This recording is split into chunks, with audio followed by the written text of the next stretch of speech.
Chloe San Jose nilinaw na hindi kinuhang endorser ni Bea Alonzo. Aminado si Chloe San Jose na hindi siya kinuhang endorser ng Bash, ang brand ng luggage at travel organizer na pag-aari ni Bea Alonzo. Sa isang post sa Facebook, ipinahayag ni Chloe ang kanyang paglilinaw ukol sa isyong nag-viral tungkol sa kanyang involvement sa brand na ito. Isang fan ang nagtanong kay Chloe kung totoo bang siya ang bagong endorser ng bagong luggage line ng aktres na si Bea Alonzo, ang Airbash. Sa kanyang sagot, binigyang linaw ni Chloe na hindi siya ang kinuhang endorser ng brand, kundi siya ay imbitado lamang sa launch event ng produkto. "They didn't sign me as an endorser, I was just invited to attend their launch event, plain and simple," paliwanag ni Chloe. Ito ay naging tugon niya sa mga tanong ng ilang netizens na naging curious sa kanyang relasyon sa brand at sa aktres. Ayon sa kanya, wala siyang formal na kontrata o pagiging official endorser ng Airbash,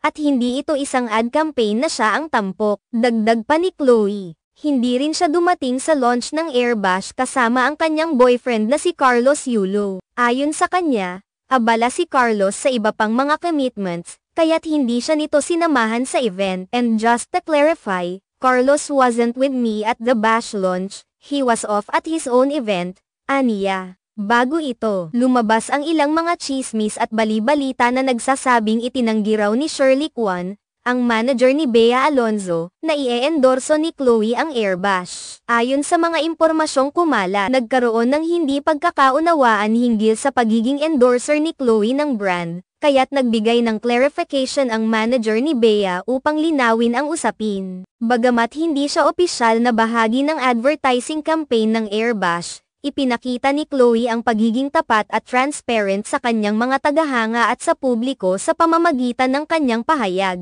Hindi naman ito ang unang pagkakataon na si Chloe San Jose ay napag-uusapan sa social media at media. Ngunit ang kanyang pagiging bukas at mahinahon sa mga isyu ay nakatulong sa paglutas ng mga hindi pagkakaintindihan. Sa kabila ng mga usap-usapan, ipinakita ni Chloe na siya ay hindi na-stress o naapektuhan sa mga hindi tamang impormasyon na kumakalat tungkol sa kanya. Sa halip, pinagmalaki pa niya ang pagiging bukas sa lahat ng aspeto ng kanyang buhay, tulad ng kanyang relasyon kay Carlos Yulo at mga propesyonal na hakbang sa kanyang karera. Sa pamamagitan ng social media, mas pinili niyang linawin ang sitwasyon kaysa hayaan itong magpatuloy at magdulot pa ng kalituhan. Ang buong sitwasyon ay nagbigay liwanag sa mga aspeto ng social media kung saan hindi maiiwasan ang mga maling akala at fake news.